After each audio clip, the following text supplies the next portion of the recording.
Bismillahirrahmanirrahim. Alhamdulillahirabbil alamin wassalatu wassalamu ala asyrafil anbiya'i wal mursalin wa ala alihi wa sahbihi ajma'in.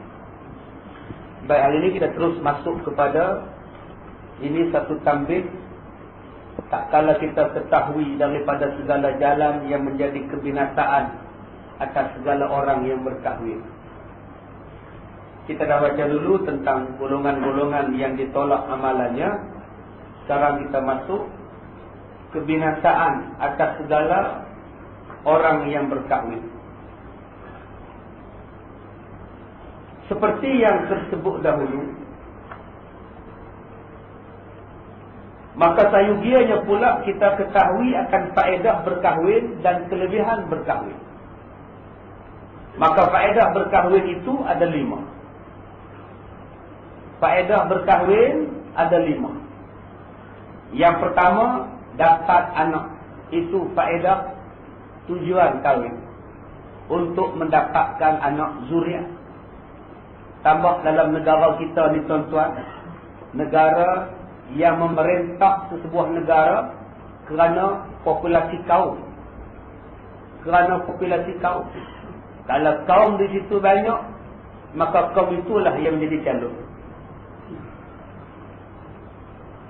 Bayangkan tuan-tuan, kalau bangsa Islam, umat Islam tak ramai, siapa pula yang akan memerintah kita?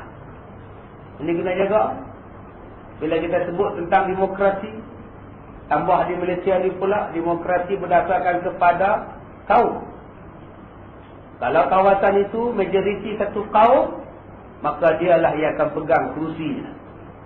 Jadilah wakilnya, sama ada ahli parlimen ataupun ahli dewan undangan. Kalaulah orang Islam berkurang, nikah tak anak-anak ataupun tak mau menikah, maknanya pengundi-pengundi makin kurang. Sebab tu kita kena buat kempen. Kempen membanyakkan anak. Baru ni ada sahabat saya, satu ustaz, anak dia 22 orang. Makna daripada dia saja 22 pengundi itu, 22 orang. Bila kita tanya dekat dia, berapa isterinya? Itu soalan saya. Jangan ditanya berapa isteri saya. 22 anak dia. Dia cerita anak dia, isteri dia mabak berapa. Banyaknya tuan-tuan. Itu kena ambil minibus, tak pun kota dulu tak. Nak jalan di mana-mana. Tak apa, supaya pengundi banyak. Habis tu tak, kalau anak ramai nak makan apa? InsyaAllah Tuhan bagi rezeki. Kena buat dah tuan-tuan. Orang Melayu jangan duk sikit anak. Orang Islam jangan duk sikit anak. Sikit anak, sikit keturunan, maknanya sikit pengundi. Bila sikit pengundi, bangsa lain pula duk beranak banyak, mereka pula jadi wakil rakyat kita. Lama-lama siapa memerintah dan siapa diperintah. Satu. Yang keduanya tuan-tuan, kita kena fikir daripada sudut politik. Kawasan-kawasan orang Melayu, ahli parlimen Melayu ataupun kawasan parlimen Melayu mempunyai kadar pengundi yang sangat besar. Ada satu parlimen pengundiannya sampai 70,000 orang. 50,000 orang Melayu saja. Rugi itu tuan-tuan. Pada hadis itu semuanya Melayu. Patutnya yang mana ramai-ramai Melayu ni pindahkan kawasan yang Melayu sikit, supaya Melayu jadi majoriti di situ. 70,000 satu parlimen, seorang dia ahli parlimen. Tapi ada ahli parlimen yang hanya mewakili 20,000 orang pengundi. Patutnya yang 70,000 pengundi bersamaan 3 ahli parlimen. Sebab ada ahli parlimen yang wakil dia, yang negeri dia, yang kawasan dia hanya 20,000 je pengundi. Rugi tuan-tuan. Kena cek balik benda ni. Tuan-tuan yang terlibat dalam bidang politik kena kaji balik benda ni.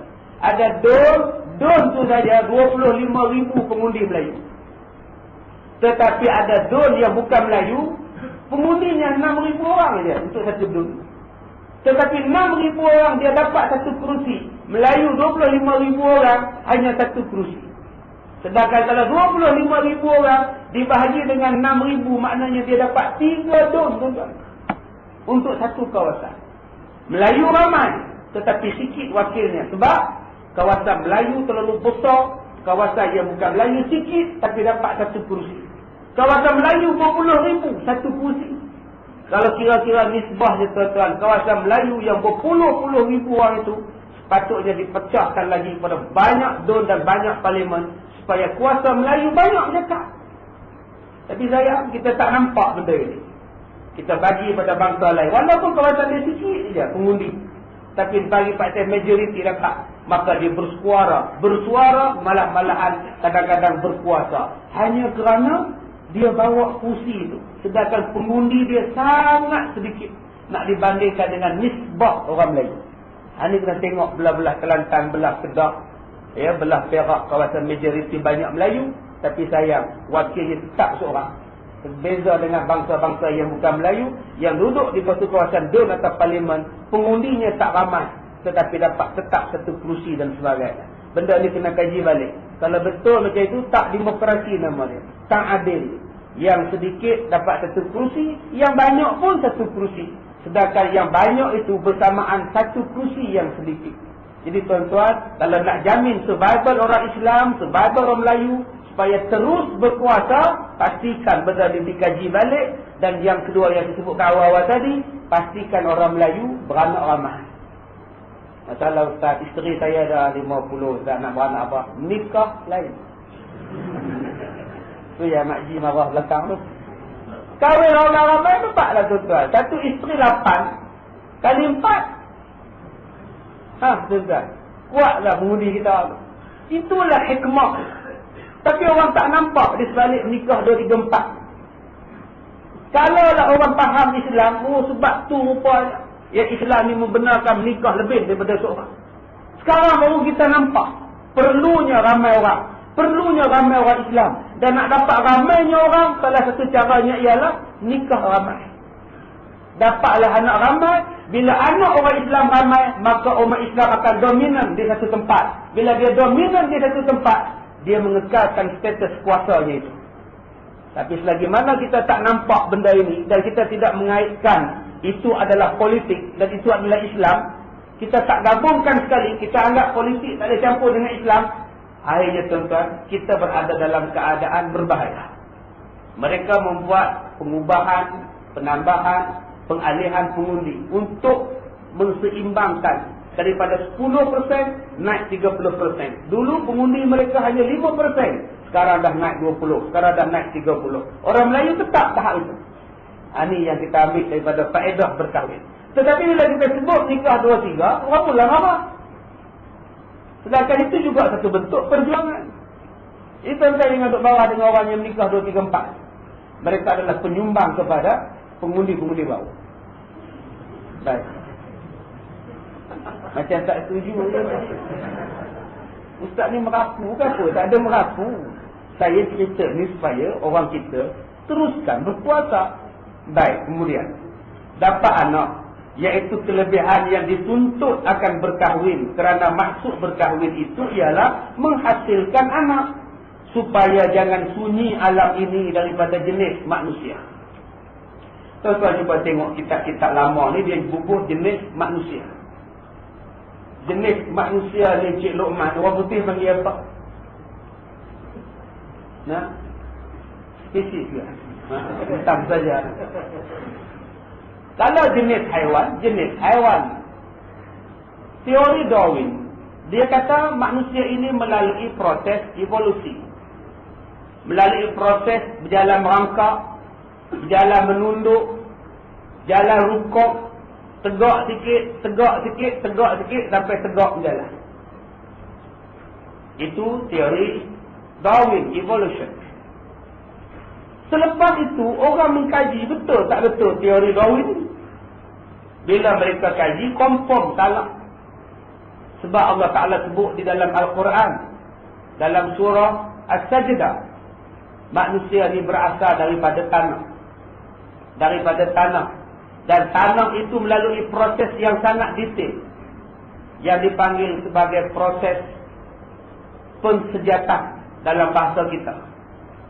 Sulalatin dalam bahasa Arab, sulalatin mimma'in mahin, iaitu proses dia diambil tanah, makanan dan sebagainya dicampur menjadi satu benda yang sangat hebat. Sulalah, satu tapisan yang sangat teliti. Baik, kenapa disebut jenis manusia? Sebab di dalam organ, di dalam haiwan, di dalam manusia dan sebagainya, dia mempunyai satu sifat kejenisan ataupun sifat kepusakaan. Dia takkan berubah. Dalam bahasa tuan-tuan disebut sebagai inheritance, iaitu kepusakaan. Kalau dia tu kucing, dia akan tetap jadi kucing sampai mati. Kalau dia harimau, dia tetap akan menjadi harimau, dia takkan tukar jadi singa. Kalau dia manusia, sampai kiamat, dia akan mempusakai manusia. Tuan-tuan jangan takutlah. Apa anak yang kamu kandung tu fi'ah, dah scan ke belum? Entahlah abang. Anak harimau ke kucing tak tahu lagi lah. Tak payah takut, confirm manusia. Dia takkan jadi benda lain. Tuan-tuan tengok beruk seekor mengandung. Tuan-tuan kata beruk tu mengandung pregnant, kesian beruk tu. Anak apalah yang dia kandung? Orang ke apa? Memang beruk tu. Tuan-tuan janganlah takut. Sebab kita mempunyai kepusakaan. Sebab itu kalau anak kita mati aksiden ke, hancur terbakar ke, mesti kita boleh detect dia. Dia ni anak siapa? Daging dia boleh beritahu, tulang dia boleh beritahu, darah dia boleh beritahu, gusi dia boleh beritahu, gigi dia boleh beritahu, darah dia boleh beritahu, semua benda boleh beritahu. Rambut dia boleh beritahu, kuku dia boleh beritahu. Ini dipanggil sebagai sistem kepusakaan. Dipanggil sebagai jenis manusia. Maka jenis manusia ini, tujuan dia menikah ialah untuk dapat anak. Supaya dunia ini tidak menjadi sunyi. Dan yang demikian itu muafakat dengan yang diredai oleh Allah Ta'ala dan Rasulnya. Siapa yang menikah kerana nak anak, Allah reda pada dia. Sebab tu jangan duk rancang-rancang anak. Jangan duk rancang. Lepas kahwin 3 tahun pah ya. Lepas 3 tahun baru kita fikirkan anak. Sekarang kita enjoy dulu ya. Lepas 4 tahun baru sibuk nak buat anak. Allah tak bagilah. Bila Allah tak bagi baru sibuk minta. Terjun kolam sana, mandi tasik sini, minum air sana, jumpa bomo sini, pergi pakar sakit puan, pergi pakar sakit tuan, cari tongkat sana, cari buluh sini. Segala kopi dia telan, kopi janda, kopi larat, semua dia telan. Dulu masa mula-mula kahwin hang tak mau, sekarang ni sibuk. Sebab tu tuan-tuan, kalau Allah bagi, ambil. Cek mengandung, alhamdulillah. Buat sujud syukur, alhamdulillah. Mak mertua kalau menantu telefon mak, jadi pula mak, alhamdulillah. Jangan mak marah, kamu itu je tak ada beringat. Aku dah tak lalu bela kamu tu. Salih dia tak tahu. Tak apa, Allah bagi rezeki. Baik, dan tengok daripada faedah dapat anak ialah apa faedah dapat anak? Tujuan nikah dapat anak. Apa pula faedah dapat anak? Faedahnya tuan-tuan macam yang tuan-tuan buat sekarang. Tuan-tuan ni mesti ada mak, mesti ada ayah. Ada yang dah meninggal, ada yang belum meninggal. Tak tahu siapa meninggal dulu. Yang saya nak beritahu pada tuan-tuan yang kita datang ramai-ramai malam ni, semuanya mendoakan kepada arwah mak bapak yang sudah kembali ke rahmatullah. Sekarang ni mak kita rehat dalam kubur sebab kita mengaji. Tuan-tuan mengaji daripada pukul 7.30 tadi sampai sekarang 8.50 ni, rehat mak bapak dalam kubur. Diluaskan seluas-luasnya kubur itu. Seronoknya tuan-tuan. Kena 5 anak dia pergi kuliah maghrib serentak sekarang. Besok kuliah subuh, besok kuliah duha. Belum masuk lagi yang dia semayang, belum masuk lagi yang dia baca Quran, belum masuk lagi yang dia buat tahlil, belum masuk lagi yang anak tu buat wakaf. Semua itu dipanggil sebagai amalan soleh. Semuanya itu dapat kepada arwah yang sudah meninggal sekarang, khususnya mak bapak kita di dalam kubur. Itulah faedah dapat anak. Banyak orang kata dapat anak ramai ni susah, anak ramai ni payah, tidur malam tak cukup. Kalau nak dikira pampers ni ustaz, sampai sekarang dia boleh buat rumah dah ustaz. Punya kedekut dengan anak dia. Tapi dia tak tahu yang anak dia kalau dia didik elok-elok, anak itu post pahala lebih mahal daripada buat belajar pampers tu lagi. Tapi buat saya tak mau. Nak jaga perut supaya tak gelebek, 2 cukup.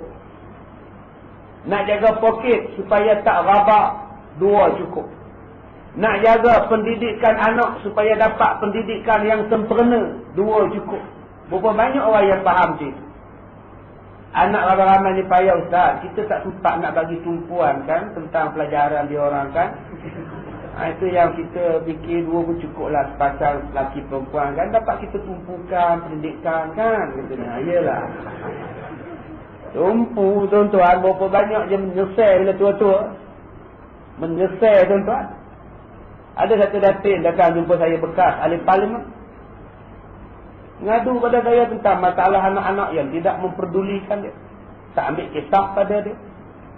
Ada orang yang datang jumpa pada saya duduk dengan anak. Yang duduk dengan anak, bila dia sakit demam, anak tak jenguk dia. Padahal mereka duduk rumah 2 orang. Duduk rumah 2 orang, anak perempuan yang dah berumur 50-an, mak dah umur dah 70-an. Mak sakit, anak tak jenguk, nak pegang kepala pun tidak, nak sapu ubat pun tidak, nak buat bubur pun tidak, langsung tak jenguk. Datang mengadu pada saya, kecewa dengan perangai anak. Saya dah bagi kemewahan pada dia, saya dah tukar nama pada dia, saya dah bagi macam-macam dia ustaz. Rumah atas nama dia, tanah atas nama dia. Inikah balasan dia pada saya ustaz? Saya kata pada dia ajar. Dengan sebab ajar bagi sekarang, sebab itulah dia balas dia itu. Cubalah jangan bagi tukar nama sekarang. InsyaAllah dia bela kita. Berapa banyak anak-anak yang dah tukar nama rumah, tukar nama tanah, sekarang tak nak bela mak bapak dia. Sebab dah tukar pada dia. Tapi kalau belum ditukar, dia jaga juga. Kok dapat tanah. Dia tuan-tuan janganlah tukar nama siap-siap. Konon-kononnya tak nak bagi anak-anak bergaduh. Tak nak bagi anak-anak nanti bertengkar lepas mati. Saya bagi siap-siap ustaz. Dengan sebab tuan-tuan bagi siap-siap, dia tak peduli tuan-tuan. Dia jaga-jaga. Jadi anak yang saya sebut tadi umurnya 52 tahun. Mak dia 70 lebih dah. Mengadu tak dia bela. Saya tanya anak tu kahwin ke belum? Tak pernah kahwin ustaz.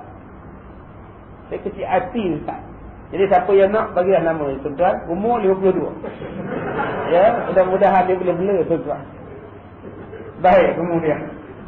Dan setengah daripadanya ialah mengekalkan berdoa bagi ibu bapaknya selepas daripada mati ibu bapaknya. Iaitu dibilangkan dia. Apa dia doa itu? Dibilangkan dia daripada amalnya yang soleh. Apa dia amal soleh? Tak kira lah. Apa dia amalan soleh? Tak kira lah apa amalan soleh. Janji yang Allah suruh buat, janji yang sunat buat. Soleh lah tu. Yang fardu ke, yang sunat ke, itu soleh buat. Pergi mengaji, baca Quran, berzikir, bersedekah, berwakaf, pergi umrah, pergi haji. Itu semuanya amalan soleh. Mak bapak dalam kubur rasa sekarang. Rasa tu ustaz. Habis tu ustaz macam saya ustaz tak ada anak. Siapa nak doakan pada saya ustaz? Siapa nak doa? Kalau dah tak ada anak, sendirilah doa. Macam mana sendiri nak doa ustaz dah mati ustaz? Sebelum mati, buatlah wakaf. Udah tahu tak ada anak, udah tahu tak ada waris. Harta bertimbun, buat apa simpan? Buatlah doa tiap-tiap sekarang. Rumah ni saya wakafkan untuk anak-anak yatim. Saya wakaf. Duit saya dalam bank ni ada 400,000. Kalau saya mati ni, saya bagi kat masjid. Wakaf buat masjid baru. Itulah dia yang dikatakan berdoa sekarang. Berdoa dengan harta yang kita ada. Ini kedekut juga. Anak tak ada, siapa tak ada, tak hidup mati juga. Bila mati besok, adik abang dia ambil. Bila dia mati besok, silap-silap Baitul Mal pegang. Baik kita bagi siap-siap. Tuliskan wasiat dan sebagainya. Bila kita mati, tuan-tuan senang. Benda-benda itulah yang memanjangkan amalan pahala kita di dalam kubur. Baik, jadi kalau yang mana tak ada anak, gunakan harta untuk mencari pahala dalam kubur. Ustaz, ya. Saya anak pun tak ada, reta pun tak ada ustaz. Macam mana saya nak buat pahala ustaz? Sudah. Apa yang dah Quran? Baru ni di Johor orang termitih pada saya. Dah 30 tahun dikebumikan. Bila dibongkar kuburnya tak reput lagi. Apa amalannya ustaz? Amalan soleh lah tu. Nak harap harta tak ada, nak harap anak tak ada. Gunakan amalan sendiri. Gunakan amalan. Tak reput mayat tuan-tuan. Tak dia hafal Quran ke, tak dia berdamping dengan Quran ke, tak dia mengajar Quran ke, kita tak tahu. Tapi mayatnya tak reput. Allah pelihara. Subhanallah. Jadi tidak ada masalah. Tuan-tuan yang ada anak, didik anak elok-elok supaya dia penyumbang pahala dalam kubur. Tuan-tuan yang tak ada anak, ada harta, gunakan harta supaya harta memberikan online pahala kita dalam kubur. Kalau kita anak tak ada pahala, ibadat apa, harta pun tak ada, ibadat kita, amalan kita. Allazina amanu wa amilus solihat, amalan kita. Sabda Nabi sallallahu alaihi wasallam, "Idza mata ibnu Adam, inqata'a 'amaluhu illa min thalathin, shadaqatun jariyatun aw 'ilmun yuntafa'u bih, aw waladun salihun yad'u lahu." Apabila mati seseorang anak Adam, nescaya putuslah segala amalannya, melainkan 3 perkara. Mati saja anak Adam, dengan dunia tidak ada kaitan. Jangan tuan-tuan kata bila mati anak Adam dia balik rumah malam Jumaat. Sudah tak ada tuan-tuan. Jangan duk faham malam Jumaat dia balik dengar kita baca Yasin. Tak ada dia balik, dia pun sibuk di dalam kubur. Kalaulah balik tuan-tuan, ramai rumah kita. Opah balik, Tok Wan balik. Mana nak duduk, ramai benar. Jadi demo ni pun ada kubur, demo masing-masing lah. Demo dah di alam kubur, tak boleh campur dengan kita alam dunia. Atau Ustaz, itu yang kata balik makan nasi di dapur tu Ustaz, itu bukan dia, itu hantu raya. Itu membela hantu raya. Jin, setan, itu bukannya dia balik. Dia tak ada kena-mengena dah tuan-tuan. Yang mana dah mati suami, habis hadah, nak nikah. Dah habis hadah, nikah. Jangan duk kata saya setia pada arwah suami. Dia tak ada makna dah tuan-tuan. Jangan duk kata lah kubur nikah juga bini aku sampai hati dia. Tak ada dah tuan-tuan. Yang mana isteri mati, nikah. Saya tak tunggu isteri saya mati, tak sekarang boleh. Pulang. Lantak lah tuan-tuan. Jadi halal. Buatlah. Semua orang sampai nak nikah lain pun tak nak. Setia. Buat apa setia lah, sudah mati. Baik. Yang pertama kata dia, bila dah mati, putus kita dengan dunia. Tak ada kaitan dah dengan dunia. Habis. Sedekah yang diwakafkan. Yang pertama, sedekah yang diwakafkan tak putus. Yang kedua, ilmu yang memberi manfaat. Tuan-tuan, kitab Muhimmah ni mahal. Harganya RM2.5. Mahal. Murah lah RM2.5. Kalau lah tuan-tuan pergi kedai kitab, tuan-tuan beli 100 buah. Malam ni ada pada setiap orang. Habis baca, tinggal balik bulan depan sambung. Tuan-tuan dapat pahala berkekalan dengan sebab ilmu yang orang belajar. Walaupun tuan-tuan tak jadi ustaz, tak jadi ustazah, tapi tuan-tuan membekalkan kitab, jadilah. Bukannya mahal, RM2.5. Kali dengan 100, baru RM250. Tak mahal? Tak di situ. Dan yang mana pegang kitab, jangan orang balik pula. Surau, wakaf masjid, tinggal di situ. Bulan depan dapat pahala. Ni, kitab Muhimmah kita ni dibaca seluruh Malaysia. Bukan kata di kemensahan. CD kita ni sampai ke Switzerland. Ada orang pada Switzerland telefon saya, minum buah. Saya pun ni. Semalam daripada Jepun, satu perempuan, laki-laki daripada Jepun, 2 orang. Dia dengar CD kita tu di Jepun. Nak sebut apa tu, Kia Botol ke apa nama tempat. Dia nak sebut pun tak erti. Jadi tuan-tuan bayangkan, sudah sampai seluruh dunia dah bacaan kitab kita ni, orang duk dengar. Kalau tuan-tuan sumbangkan sikit daripada tuan-tuan tukar RM10 baru tu. Ya, sebelum masuk perjanjian akta ni, tukar siap-siap. Baik tuan-tuan bagi sikit. Tak, sini. Ni Bak Romazin, pi photostat. Nak beli yang ni mahal. Pi photostat hak Jawi. Yang ni ada hak cipta, tak boleh photostat sama depa pula. Hak cipta Jawi tu dia tak ada. Hak cipta anak cetak lah, fi sabilillah benar. Baru RM7 untuk satu jilid photostat. Bagi seorang satu. Bila main kuliah bawa. Jangan ustaz je bawa, kita tak bawa apa. Itu pun pahala yang berkekalan sampai hari kiamat dalam kubur. Yang ketiga kata Nabi, anak yang soleh yang meminta doa baginya. Macam mana kita nak tahu insya-Allah anak kita akan doa pada kita? Jawapannya, adakah kita berdoa kepada arwah bapa kita sekarang? Kalau kebiasaan kita doa pada arwah bapa kita sekarang, insya-Allah anak kita pula nanti mendoakan kita bila kita jadi arwah. Kalau kita tak pernah doa untuk arwah bapa kita, rasa-rasanya sukarlah untuk anak kita doa pada kita. Sekarang ni pun jarang pergi kubur bapa, tunggu raya setahun sekali. Macam mana anak kita nak ziarah kita? Batu nisan tu dia pun anak cucu kita tak tahu. Macam mana dia nak tahu kubur kita nanti? Jadi tuan-tuan, kita boleh nilai 3 benda ni sekarang. Berapa banyak dah wakaf yang kita buat? Berapa banyak dah ilmu yang kita manfaatkan? Dan yang ketiga, adakah anak-anak kita mampu mendoakan dengan ibadah kepada kita?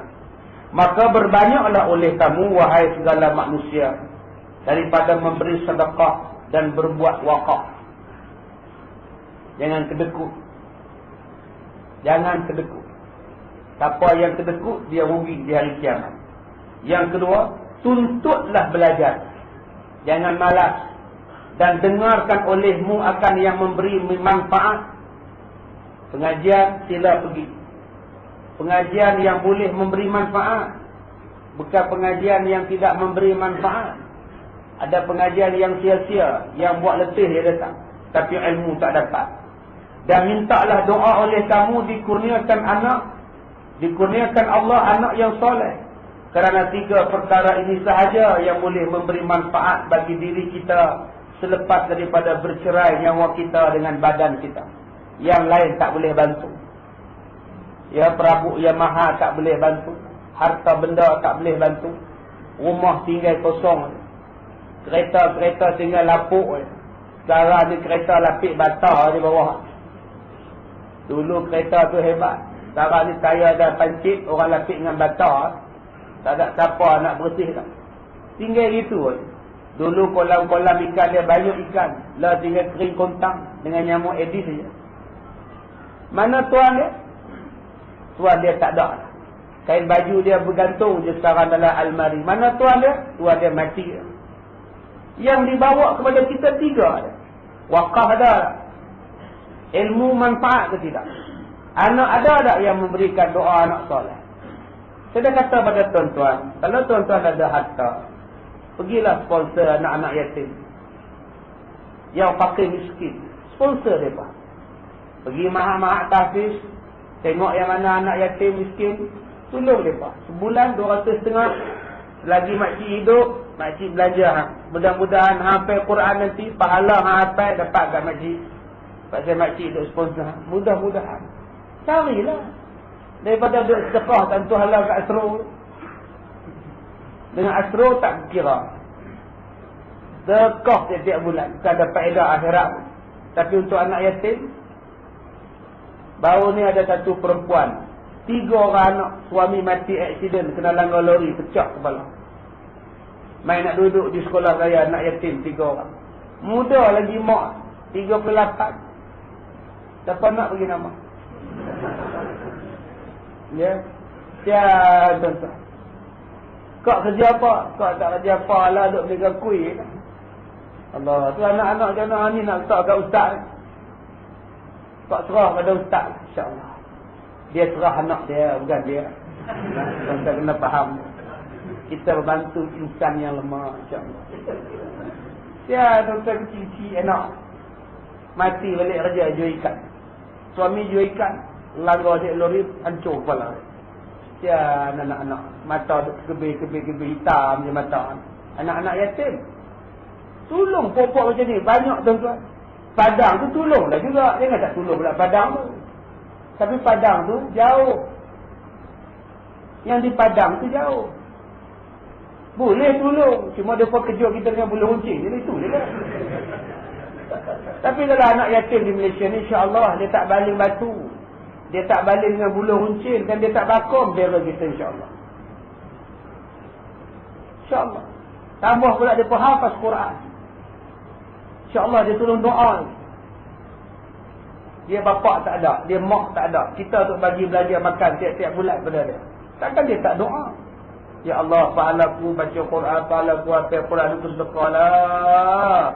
Pada maklum nak, dialah yang duk sponsor aku makan. Mudah-mudahan teranglah kuburnya, ya Allah. Sampai pahala dia. Walaupun dia bukan anak kita, pasal dia doa.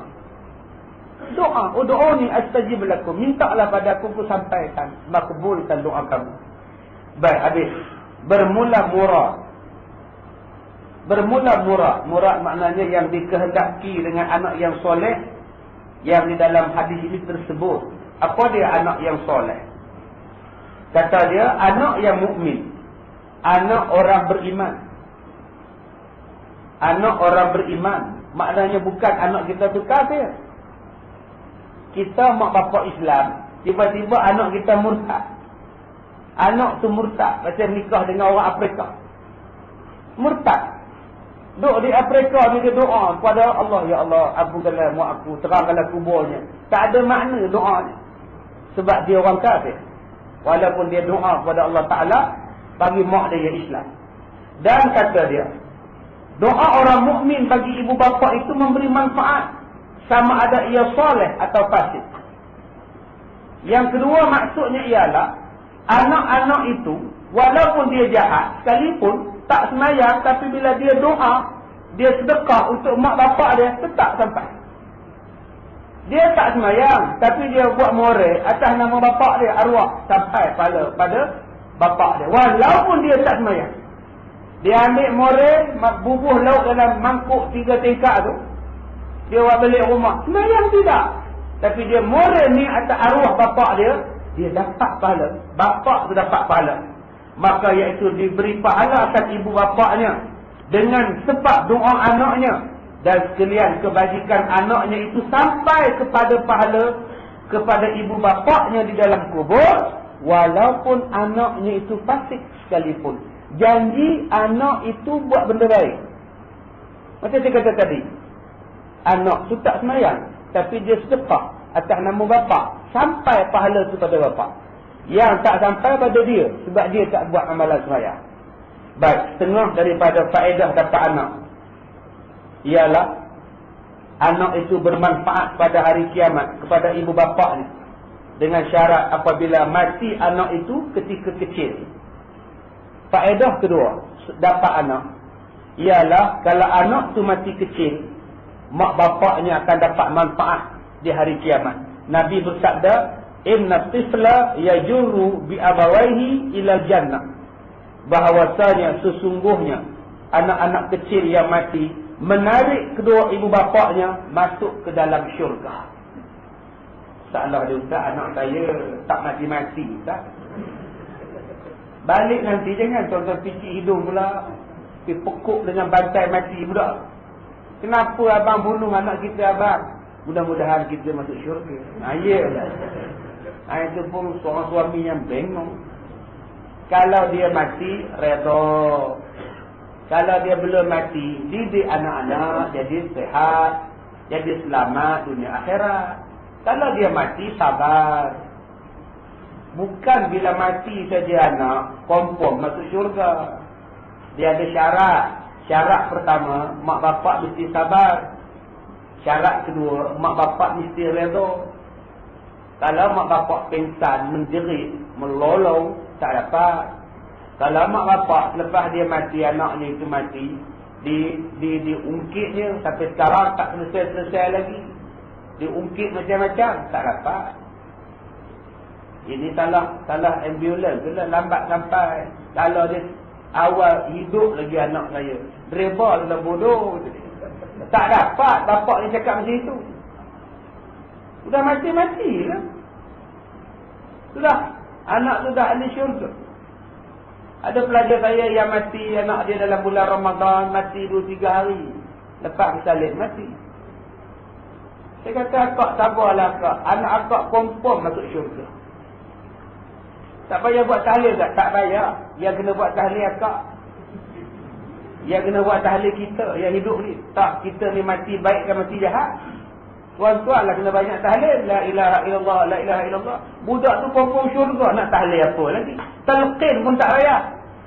Yang kena telqin, yang tukang baca telqin. Kita ni dosa berlambak-lambak. Budak kecil dosa. Apa tuan-tuan dengan duk baca telqin budak-budak umur 6 tahun? Ya Ihsan bin Zainal, apabila kami tinggalkan kamu, janganlah bimbang dan gentar. Iya, budak tu ada apa? Malaikat pun tak soal dia lah. Kubuk peluk dia. Malaikat jaga dia lah. Yang belum tentu kita. Hak umur 60, 36, 76, 69 kita. Kena faham tuan-tuan istimewaan. Patut-patut bila anak ni kecil mati, Alhamdulillah, Alhamdulillah. Ini tidak menangis siang malam, tak puas main. Kenapa Allah cepat sangat ambil anak? Banyak jiran. Kenapa anak saya? Kenapa tak anak jiran saya? Jiran kata apa? Anak aku pula. Tak payah. Dah mati tuan-tuan. Ini kain baju anak tak diberi pada orang. Simpan, dipeluk, dicium je bantai anak. Anak patuh pun dipakaikan dengan baju seluar anak. Supaya hilang kerinduan pada anak. Ini semua kaut. Kalau ada anak-anak isteri kita buat macam itu tuan-tuan. Sampai baju baby tu dipakaikan pada baju teddy bear dia tu. Konon-kononnya nak ingat dia anak tu tentang bakar dia teddy bear tu. Kamu tak reda. Anak ni ada syurga. Dia tunggu kita depan pintu syurga. Oh iya ke abang? Ingat ke etiket? Tak ada maknanya etiket. Dia pun tak Islam dan tunggu kita apa? Baik. Dan sabda Nabi lagi. Bahawasanya kanak-kanak yang kecil dikata baginya, masuklah kamu dalam syurga. Mereka akan berhimpun dalam satu tempat di padang mahsyar.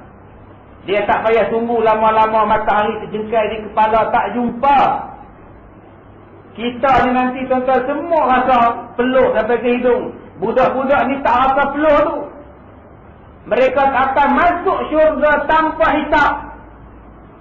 Kita macam-macam benda yang kena hisap. Mereka tak ada hisap, tak ada kira bicara. Ini istimewanya. Sebab tu kalau tuan-tuan ni ada seorang, 2, 3 anak yang mati, patut senyum. Ada seorang calon anak aku ahli syurga. Alhamdulillah, Alhamdulillah. Patut senyum tak? Tapi ada setengah orang semayang pun tidak. Tak semayang mat. Anak saya 2 orang mati accident ustaz. Dua-dua syurga dah. Buat apa saya semayang lagi? Saya bapak pun syurga juga kita tu. Ayolah. Betul lah kamu. Tak semayang kamu ruput. Bila malaikat kata, oi budak-budak, masuk syurga. Macam kita lah, kalau buat kenduri, yang kita bagi makan dulu, budak-budak. Buat ceramah perdana. Nak bagi budak-budak senyap, bagi makan nasi dulu. Semua budak-budak. Begitulah di hari kiamat. Budak-budak, masuk syurga dulu. Selesaikan kamu dulu. Masuk syurga. Malaikat bawa mereka masuk syurga. Sampai depan pintu syurga. Marahlah budak-budak tadi. Kami tak nak masuk dalam syurga. Sudah. Melainkan bersama dengan kedua mak bapak kami. Meraung depan pintu syurga. Kami nak mak. Kami nak pak, kami tak mau masuk, kami nak pak kami. Kami nak mak kami. Maka malaikat berkata, bapak kamu, mak kamu tak boleh. Mereka ni banyak banyak urusan. Bukankah Allah Ta'ala kata, setiap satu nikmat kita, thumma latus'alunna yawma idzin 'anil na'im. Kemudian setiap nikmat yang kamu dapat, semua kami kira. Itu dia tuan-tuan. Semua nikmat. Semalatus alunna yawma idzin 'anil na'im. Na'im nikmat. Tuan-tuan, nikmat handphone ada berapa? Nikmat Allah soal, kamu telefon, siapa? Kamu SMS dekat siapa? Allah tanya. Sepiah ada berapa? Kamu pakai untuk apa? Allah tanya. Rumah ada berapa? Beli dari mana? Duit apa? Bayar bulan-bulan tu riba ke dengan bayaran Islam? Allah tanya. Kereta beli dengan apa? Buat apa? Guna untuk apa? Ui, banyaknya tuan-tuan. Pinggan mangkuk, alkorok, alkopal, pelorok. Tuhan tanya. Banyaknya tuan-tuan. Kasut tuan-tuan berapa batang? Akak-akak. Tuhan tanya. Bonia, Sonia. Tuhan tanya. Beg tangan. Pergi ke Italy, beg tangan. Pergi ke Medan, beg tangan. Pergi ke Petaling Street, beg tangan. Tuhan soal. Tengok gelang tangan banyak, tengok jari banyak cincin, garu di tengkok rantai, garu di kaki rantai, garu di telinga sumbang. Oi, soal. Banyaknya benda Tuhan nak soal. Tengok dalam peti air, ayam mati, Allah soal dalam peti air. Ayam hidup pun Allah soal. Buka-buka peti air, keluar ayam. Allah soal makanan yang kita makan. Oi, banyaknya. Abang Haji tu, terbaik berapa lah Abang Haji?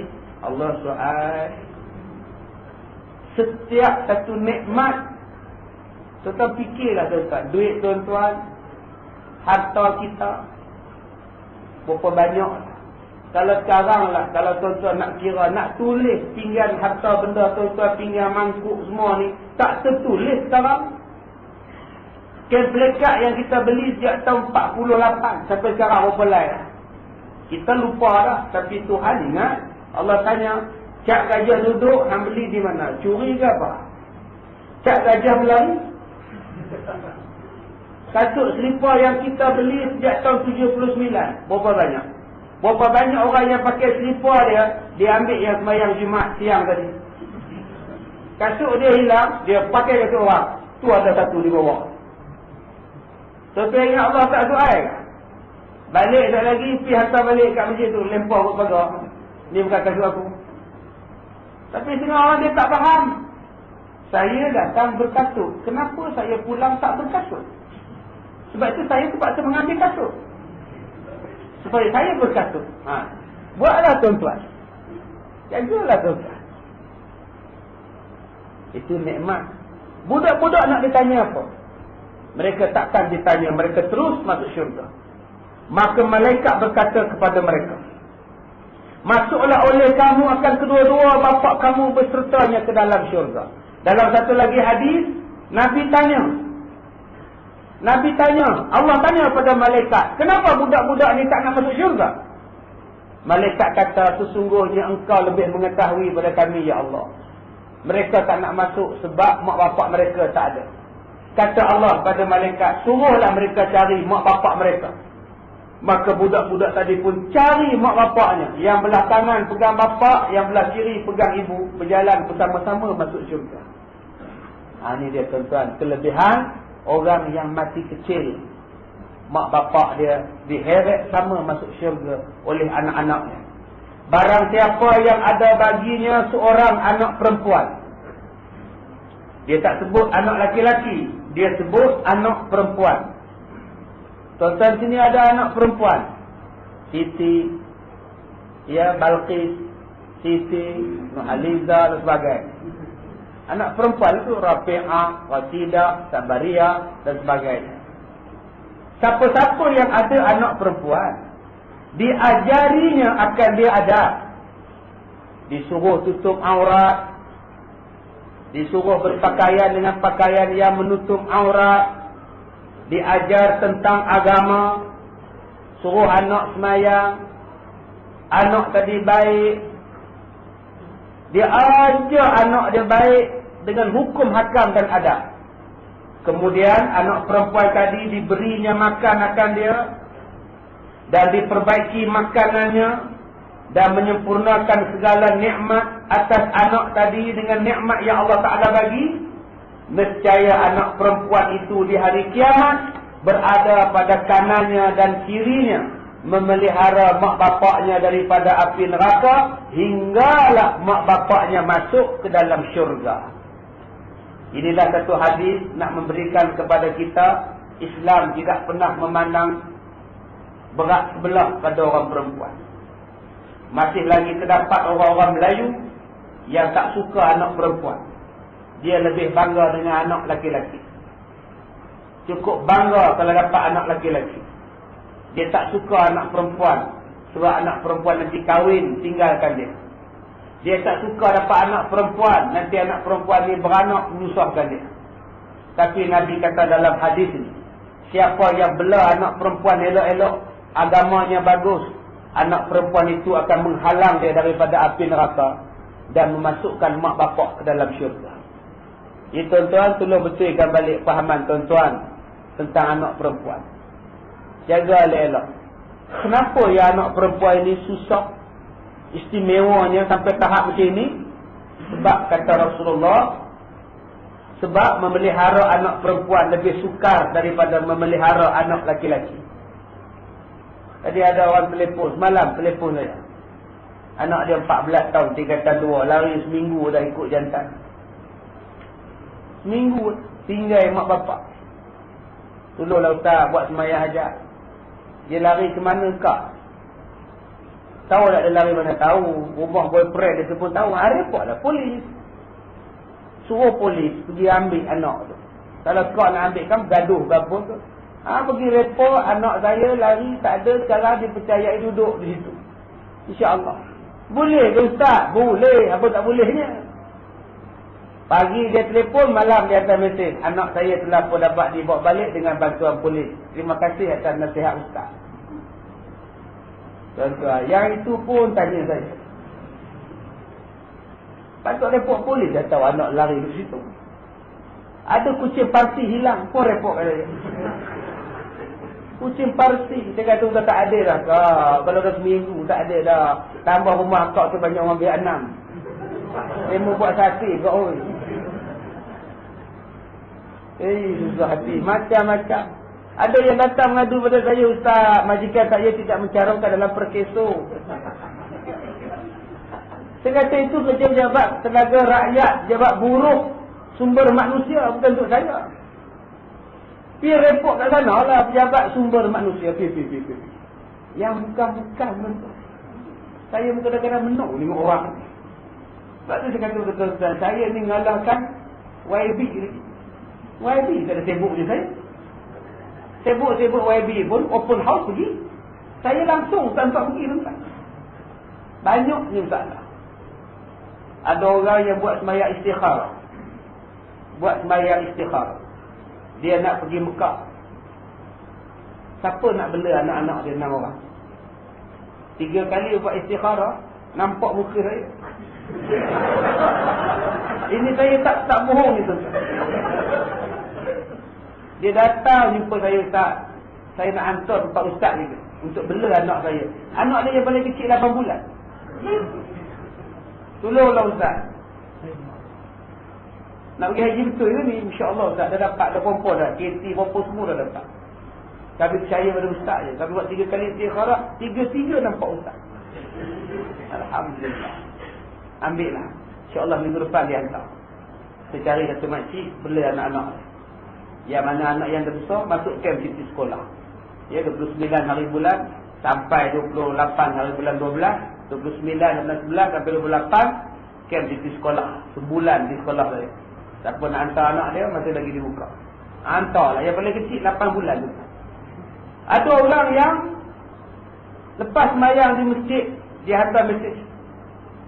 Saya semayang di masjid, semayang duha, semua lepas je semayang, terus nampak muka ustaz. Kejut saya. Saya yakin ustaz haji dapat menyelesaikan kekhususan yang timbul dalam diri saya. Boleh kata-kata jumpa ustaz? Boleh. Kekhususan dia ialah nak pinjam duit. Menung tentang. Tak tahulah. Yang bukan-bukan. Kalau nak kelentong tu, kelentong yang betul-betul lah. Ini kelentong siap guna sembahyang duha lagi. Dia ingat kita ni banyak duit ke mak. Ini pun penyakit manusia. Baik, kemudian. Tidak ada rezeki yang diberi akan 2 anak perempuan. Dia kata tiada daripada seorang diberi rezeki akan 2 anak perempuan. Tadi seorang. Sekarang ada 2 anak perempuan. Cik Luqman berapa anak perempuan? Seorang. Yang ni 2 orang pula. Siapa yang ada 2 orang anak perempuan, maka dia pun memberi kebajikan kepada anak-anak itu selama anak itu belum berkahwin. Maka kata Rasulullah, bapaknya, maknya dengan aku di hari kiamat macam ini, menjadi jiran aku dalam syurga. Jadi tuan-tuan kalau teringin nak jadi jiran Rasulullah, bela anak perempuan elok-elok. Yang mana yang tak tudung sekarang, suruh tudung. Kenapa daddy ni? Apa daddy? Ayah lah. Dulu ayah tak kisah pun Siti bertudung ke tidak. Ayah nak jadi jiran Rasulullah, pakai tudung. Keluar rumah pakai tutup aurat elok-elok. Jangan duk pakai kain belah. Saya baru ni suruh balik satu hamba Allah datang jumpa saya pakai baju t-shirt, main nak minta ubat nerah hati anak dia. Pakai baju t-shirt yang tengah sebelah ni. Tudung tak pakai, main t-shirt yang jadi longgar punya. Dia punya ni apa nama, teluk belanga dia. Bila duduk dengan saya dia tarik ni, dia tarik yang dia boleh. Udah nampak pergi dalam pula. Tarik lagi, teruk ke sini pula. Saya kata akak pergi balik dulu, kan datang balik. Saya pun susah hati. Tadi dia tarik jadi, buka je tu. Buka je, tarik jadi pula. Macam mana lah nak bagi terang hati anak. Akak pun tak terang. Terang kot lain. Susah hati tu. Saya kata akak balik dulu, tak lagi datang balik. Petang dia datang balik pakai baju kurung. Ada baju kurung. Kadang-kadang tu pun salah. Asyik baik jumpa saya. Tu yang kena rogo, kena rabat. Kalau jumpa pok-pok hak teruk, saya ni takat ni insyaAllah tak teruk lagi ikut. Ya Allah, selamatkanlah aku ya Allah. Kena iman tak ada ke? Bahaya ni saya minta lah kakak. Ya, untuk makluman tuan-tuan. Saya ni tak tahulah dalam sehari tak kurang daripada 80 SMS, telefon. SMS saya belum masuk telefon. Saya rasa saya datang dari Ipoh pagi tadi pukul 8.30 sampai di KL pukul 12. Saya rasa telefon saya 30 kali berderi. Dah lah saya buat kereta. PA saya tidur pula. Tak angkat, tak duk pakai, tak pakai. Dia tak larat jemu. Macam-macam masalah.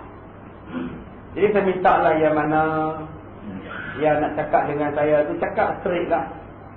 Straight to the point. Apa benda yang nak cakap. Tak payahlah ustaz saya. Cakap elok ustaz, saya ada masalah sikit. Kadang-kadang tuan-tuan lembek tengkuk saya dengar. Mula-mula mengadu masalah. Lama-lama ustaz, sudah. Bila dia naik 6 harakat tu, adalah makna. Kalau dia tak ada harakat tu, ustaz, dia tak ada harakat tu, dia tak okey tu. Ustaz, dia mula lah. Dia saya minta lah tuan-tuan, jangan kata saya sombong. Ada orang hantar mesej pada saya, ustaz sombong. Saya mesej tak jawab, saya telefon tak angkat. Saya nak mesej, nak jawab apa, saya tak reti nak jawab. Dia macam-macam bunyi mesej, bunyi-bunyi. Nak baca tu pun saya geri. Nak jawab apa? Kadang-kadang hantar yang lucah, kadang-kadang pergi hantar yang benda yang tak patut ditanya pada orang ustaz. Yang dia tanya tu patut-patut ditanya oleh Ismail Tambi ke apa ke. Baru betul. Pasal sakit puan ke sakit tuan tu, bukan saya punya. Jadi saya malas sebut di sini, cuma saya ambil kesempatan dalam rakaman kita ni. Minta. Dia minta. Dia khususnya pada kaum ibu yang selalu telefon saya SMS. Ya, takat ni insya-Allah lah tuan-tuan.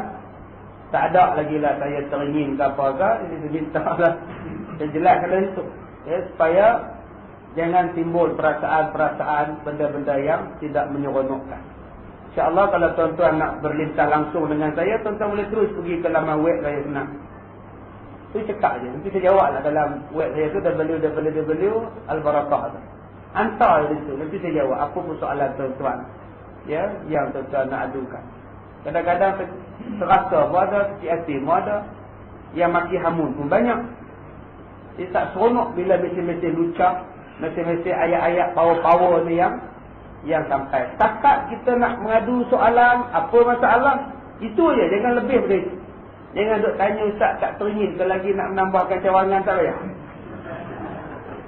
Okey, janganlah hantar yang bukan-bukan. Saya takut jadi benda yang lain. Setakat ni saya nak kontrol benda ini supaya tak jadi. Tapi kalau jadi, buat macam mana? Kita terimalah kan. Setakat ni janganlah tuan-tuan, saya minta ya. Baik, yang terusnya. Saya cakap macam ni sebab banyak. Itu saya cakap. Ya. Banyak sangat. Ada orang semata-mata datang nak tengok aja Ustaz Kazim di Ipoh. Tu je. Daripada KL, daripada Johor, daripada Singapura, nak tengok aja. Ada datang tengok tak berkelip. Dalam CD nampak tua. Tak nampak muda pula. Ya Allah, macam-macam tu tadi. Saya minta betul-betul kita secara profesional. Nak mengaji betul-betul. Jangan ada niat-niat yang lain. Ada yang datang jumpa saya nak minta duit. 150,000 nak pinjam beli rumah. Ada yang nak pinjam duit nak menikah anak. Ada yang minta supaya nak bagi cerai orang. Malah ada orang yang minta saya bomohkan sampai mati. Saya kata saya bukan bomoh. Saya bukan bomoh. Ustaz bagi mati juga, saya tahu Ustaz boleh buat. Berapa ribu Ustaz nak? Ini pun ada tuan-tuan yang bukan datang. Yang datang daripada jauh pun ada tanya. Soalan dia cukup pedas. Ustaz UMNO kepas.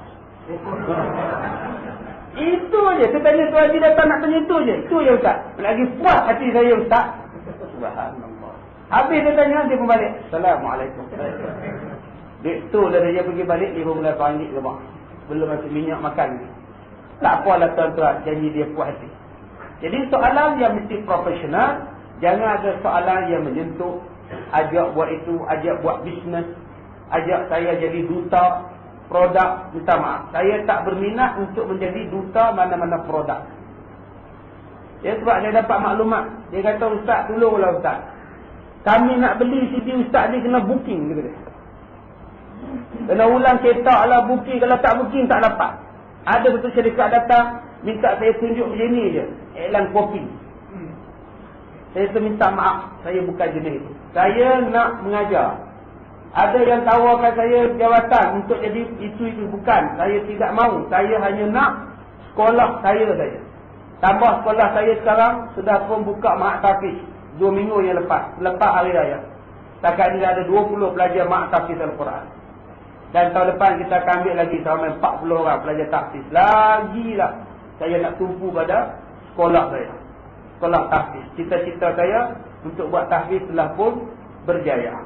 Jadi kalau tuan-tuan pergi sekarang di sekolah saya ada 20 pelajar tahfiz yang sedang menghafaz Quran. Yang tak sabar-sabar nak masuk, kita terima lah.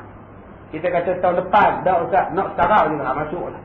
Jadi tuan-tuan yang mana nak masuk, tahfiz saya siap dengan akademi, SPM dan TMA pun kita sediakan tahun depan. Temu duga pada bulan 12 awal tahun ini.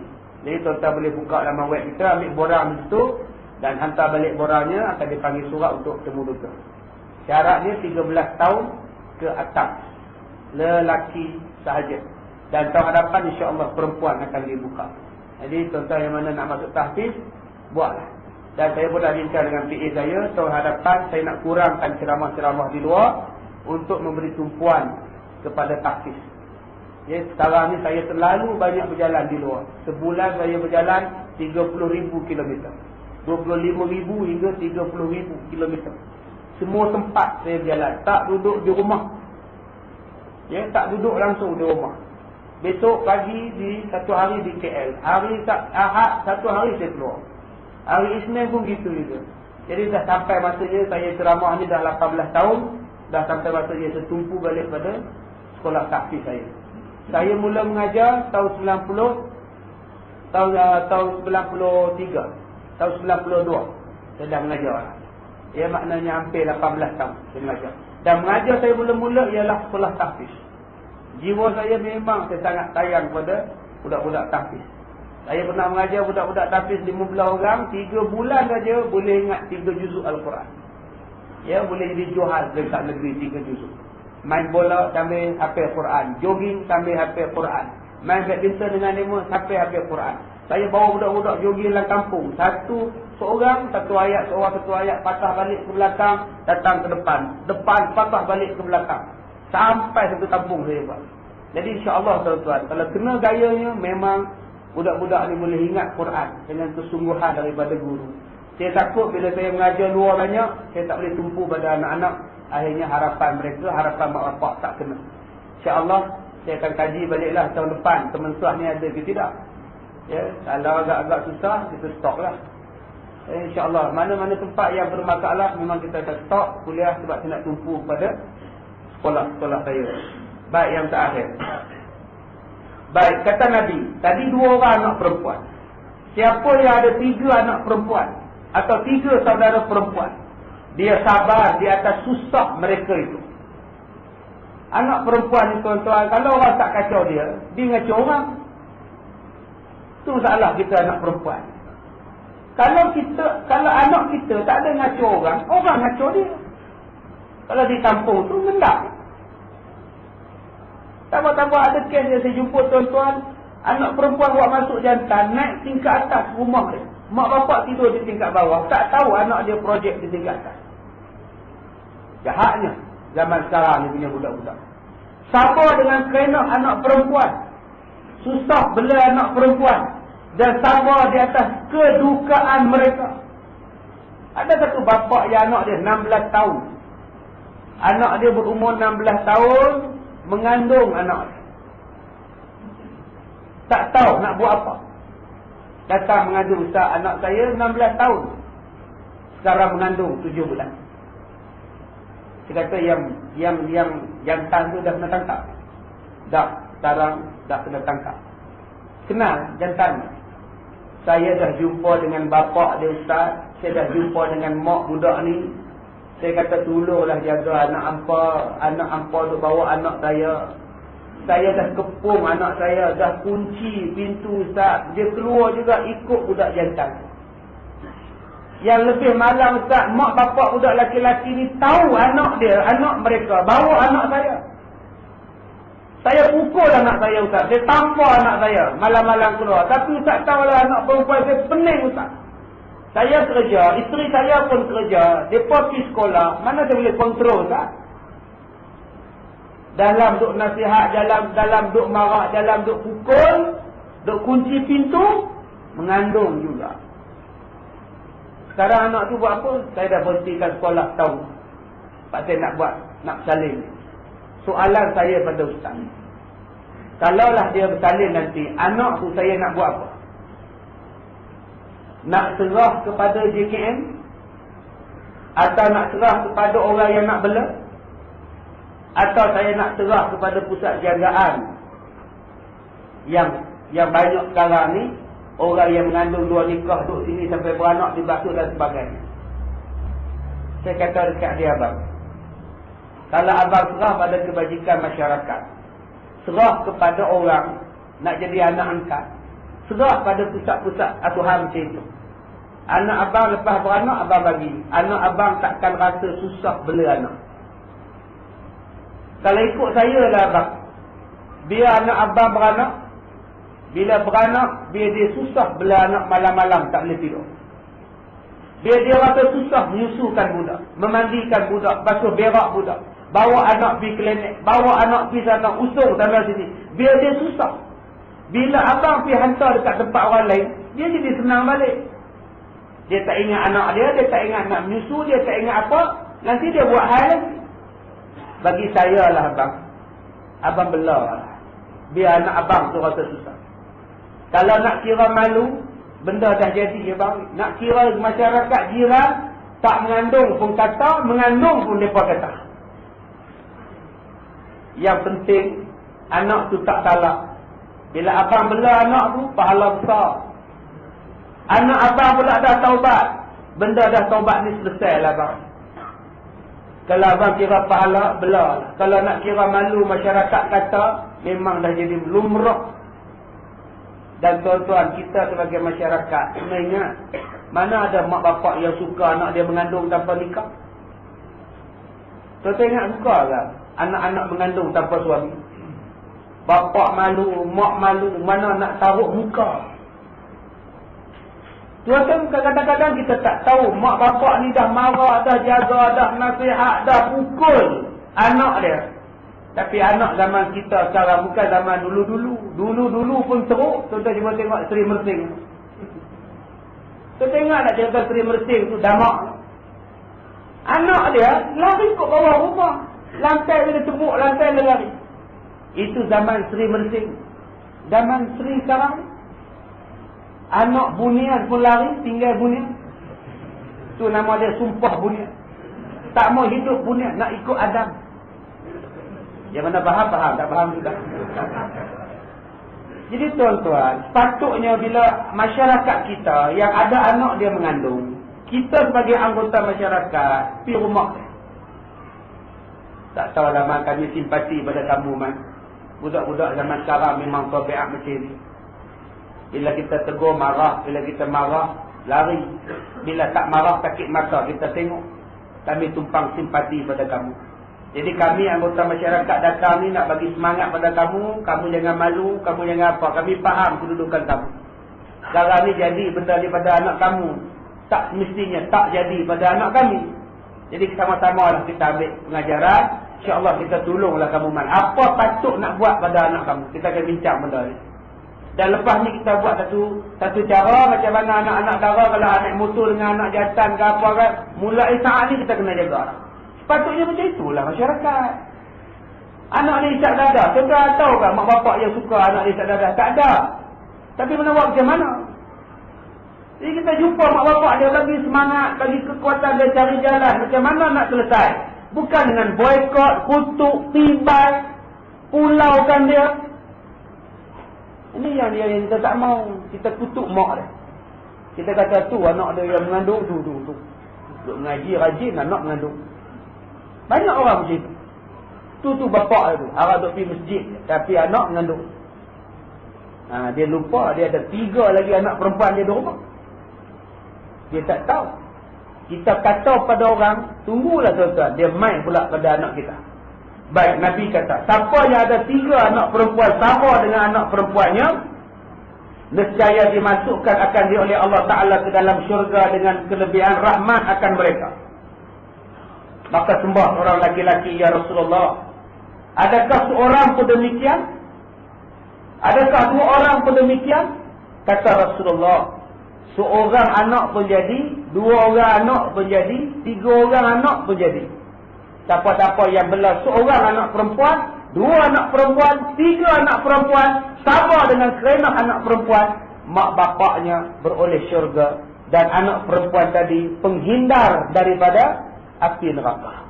Jadi tuan-tuan, mudah-mudahan kita mendapat banyak manfaat daripada kuliah kita pada malam ini.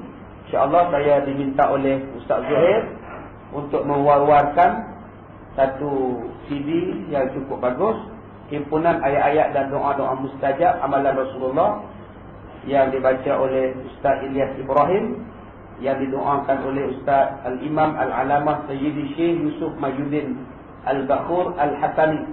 Ya, saya baca di sini tadi Ustaz Zuhair tunjuk dia, saya baca dia punya salah silap ayat-ayat ni, ya, sampai di bawah ni.